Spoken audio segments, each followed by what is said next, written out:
Well, hi everybody. It's a Wednesday night, almost at 9 o'clock Eastern Time. I'm Joe Chaffee, FiOS 1 News Long Island and FiOS 1 News New Jersey. And I'm Joe Rayo, FiOS 1 News Lower Hudson Valley on Hump Night. Or Hump Day. The night of the Hump Day, or whatever. You got it. Whatever. All right, we'll leave it there. It's good enough for the camel. It was, Yeah. yes. Let's take a look at what's going on right now as we... I'm going to jump right over to the wider view national radar. This is the Mr. national radar mosaic. Correct. And you can see that we're kind of in the thick of it right now. Right. Eastern Pennsylvania is just getting absolutely hammered with more heavy rain. It got a little bit of a break this morning in most places, and then these downpours fired up, and they're just getting crushed in some areas, especially from west of I-81. Meanwhile, we're seeing some heavy downpours over parts of northern New Jersey, over your neck of the woods in the Hudson Valley, and even over parts of Long Island as a little low kind of moves up the coast here. And hopefully we'll get through all this in the next few hours and it starts to get out of the way. We're right smack in the middle of it all. You can see out over the Midwest, the Ohio Valley, not much is happening, and out over the Atlantic Ocean, where the center of this heat pump high pressure zone, this subtropical high pressure system is sitting.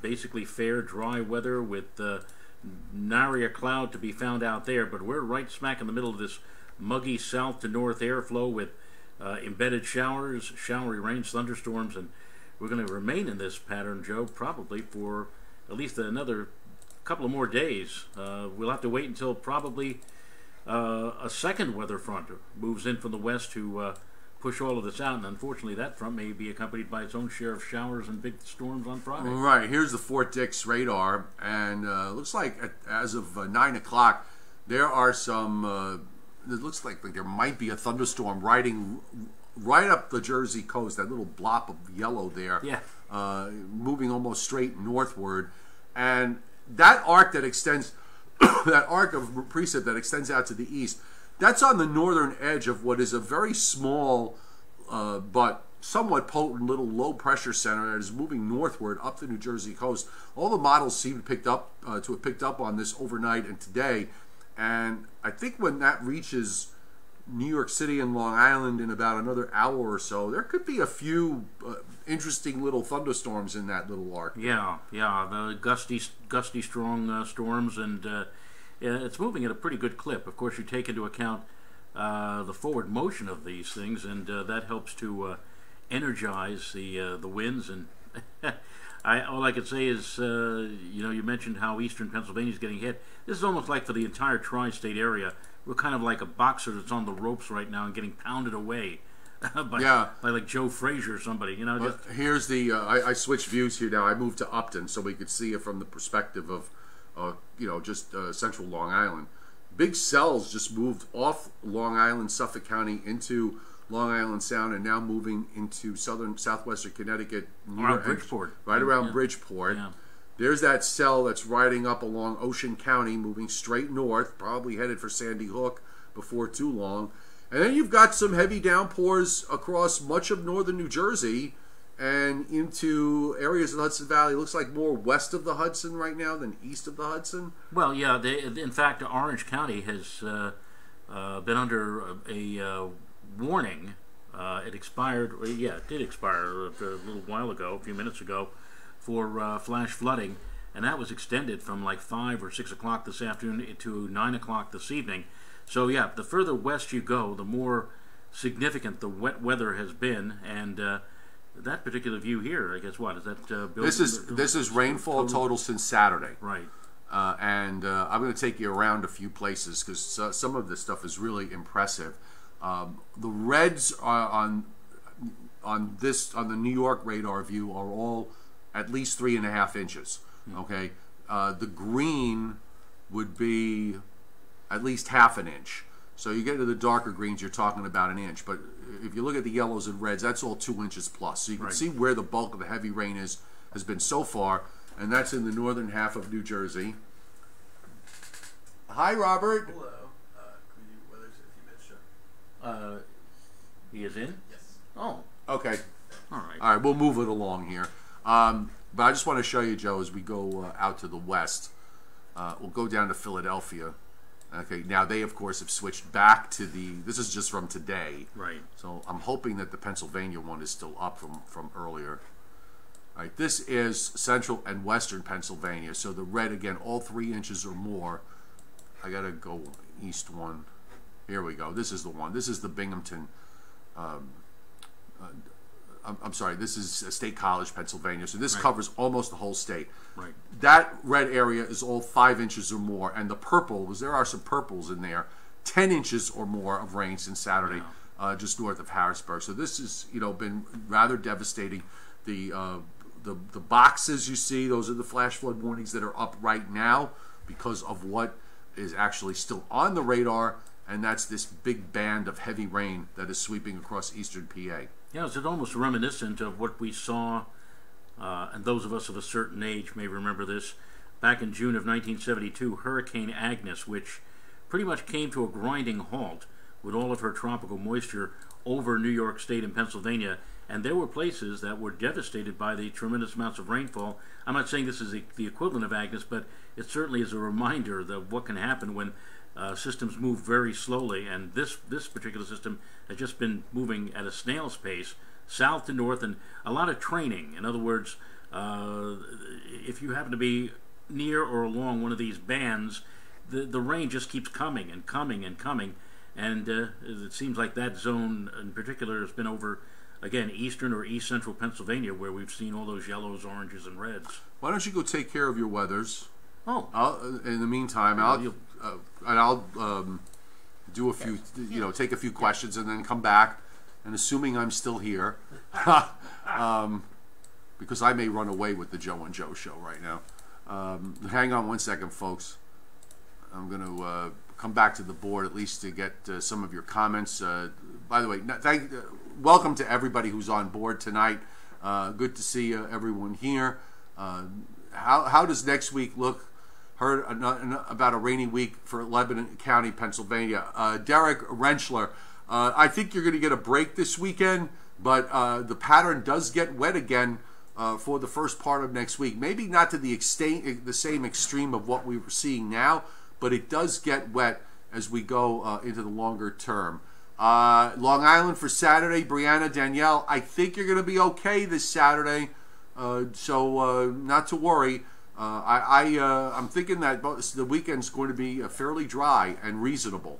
Okay. I should also mention, Joe, that our esteemed colleague in the newsroom, Courtney Kane, came up to me about 15 minutes ago and was asking about next Thursday. And I said, well, Monday, Tuesday, Wednesday looks like the same kind of stuff we've seen this week. And Thursday might be stretching it, but, yeah. The European wants to say it's going to get a little drier, but who knows? It may even get hot as we get into August, but that's a conversation for later. Just checking out here.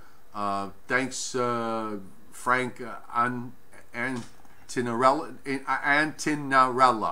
Okay, gotcha. Mount Carmel, Pennsylvania. Okay, off the top of my head, Melissa Hornberger, I don't know where that is. If you can tell me near where it is, if it's in that Harrisburg area along and just west of I-81, you're talking about areas that got 5 to 10 inches of rain, but I don't know specifically what that area got. Catskills, Raymond, let me just take a look. I'm going to try to take a jump on the radar. Storm totals. Rainfall amounts in the Catskills looks like they've been generally on the order of 1.5 inches to 2.5 inches of rain. There have been a few pockets where some places have gotten 3, but the real the area that's gotten the hardest hit, and I'll bring that up here full screen. I'll try to bring it up full screen.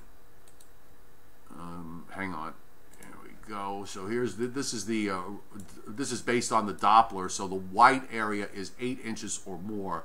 So you're looking at the area now up in eastern and particularly toward northeastern PA. The large area that's gotten over 5 inches that extends up into central New York. And by the way, I'm back. I just have to adjust. Oh, definitely drought relief that occurred up in well up into upstate New York, from Syracuse on northward, particularly around Watertown, Pulaski, all the towns that line up along the shores of Lake Ontario that were begging for rain have now gotten it, and the river levels have risen considerably. It's very important for the fishing and the fishing and the tourism up in that part of New York State when it comes to rainfall. Getting close to salmon season up there, so you want to want those rivers to be at least enough water to keep the fish going. Okay, so let me come back to you guys on the board. Cindy Gutierrez Piera driving from Rhode Island to New Jersey tomorrow. I think most of the day you'll be fine, but there might be some showers and thunderstorms later in the day into tomorrow evening. Donna Fridella Carrigan, humidity going to go away anytime soon. It will decrease a bit on Saturday, a bit, all right? Not a lot, but enough that you'll feel the difference because of how horribly humid it has been. I don't think, weather, severe weather, David Fuller, maybe on Friday with that front coming through. Tonight, I think the emphasis is more along the lines of the rain. Leah Lasik, no song and dance portion of the show tonight. We did that last night. That's a Tuesday thing. Okay. Daniel Kirby, also known as Johnny Quest on YouTube. The mountains here in Western Virginia have really enhanced the rain. Local forecasters have called for a stalled front next week, meaning more rain. Yes, you'll get a little bit of a break this weekend, but you're back in the soup and into the thick of it for the first part of next week. Longer term, though, Daniel, the upper ridge from the Atlantic looks like it wants to build back westward into the beginning of August, which could mean for some hot and humid weather and maybe just some scattered thunderstorms that would develop in the normal daytime stuff, and not this sort of continuous flooding rains because of troughs that are dropping into the eastern part of the United States. We'll see. Okay. John Nardi, I have to just grab 2 llamas and I'm ready to sail. What the heck is going on? Oh, God. It's back to a Monty Python routine for you, sir. Jim DeGrande, don't any severe weather in northern New Jersey. There are some heavy thunderstorms to get some heavy downpours. I don't think the thunderstorms tonight will be severe, but the ones on Friday might be. Storm Prediction Center has us at a slight risk of severe weather. What could unblock this blocking pattern? Well, you got to get the upper high out in the Atlantic to build back far enough west to keep this trough from dropping into the eastern part of the United States, which it's been doing on a regular basis. That may happen as we get into the beginning of August, but no guarantees from the management yet. Let's see. Scott Briller, has there ever been a year that African waves never formed into a depression or storm? Oh, sure. Just look at the 70s. There were a slew of years in the 1970s where there was a drought, in a sense, a drought of a lack of systems developing from in the tropical Atlantic. And that drought, I don't believe, if I remember correctly, didn't get broken until 1970, I want to say 1978, when a small hurricane by the name of Cora formed in the tropical Atlantic that lasted all of about 12 hours, and that was it. So yeah, it is. It does happen from time to time. The Gulf Stream, I didn't give it a good look. That's something for me to do, so I'll put it on my list of things to do. Hershey Park is closed on Thursday, again due to flooding. Derek Renschiller, that is correct. And let's see. Yes, plus it's not snow, it says Linda Ziegler Pennington. Yes, that's correct. Although Long Island has certainly had its fair share of years where we've gotten pounded by thunderstorms and by flooding rains.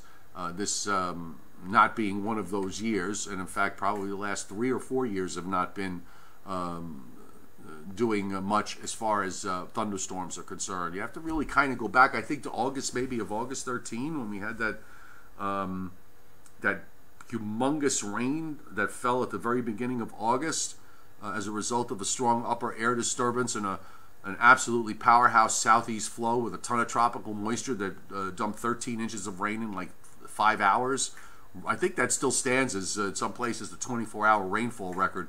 Yeah, it's been kind of quiet from that standpoint of thunderstorms for the last 4 or 5 years. We might be at the bottom of this down cycle, but doesn't do you any good now because of what's been happening.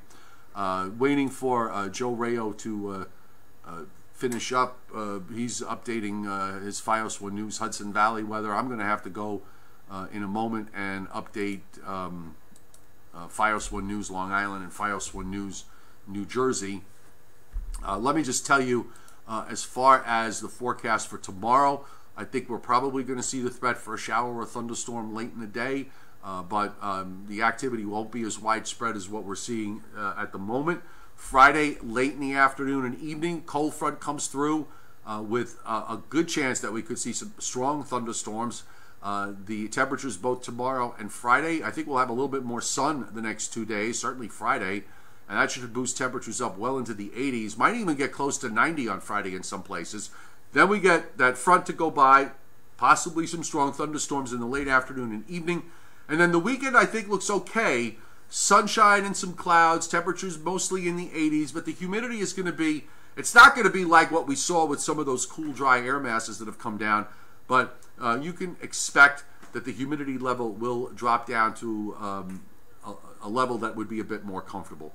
So, you know what, I think we're going to leave it here at this point because Joe's still doing his thing and I've got to do mine. So, thanks everybody for being here tonight on the Joe and Joe Weather Show. We will be back, of course, tomorrow. You can check out Brian Fitzgerald and Jeff Banson on in the morning, so you'll keep you posted on whatever flooding has been going on during the overnight. And we've got Brittany Borer and Addison Green who will cover midday, and Joe and I will be back tomorrow night. Have a great evening, everybody. We'll see you tomorrow.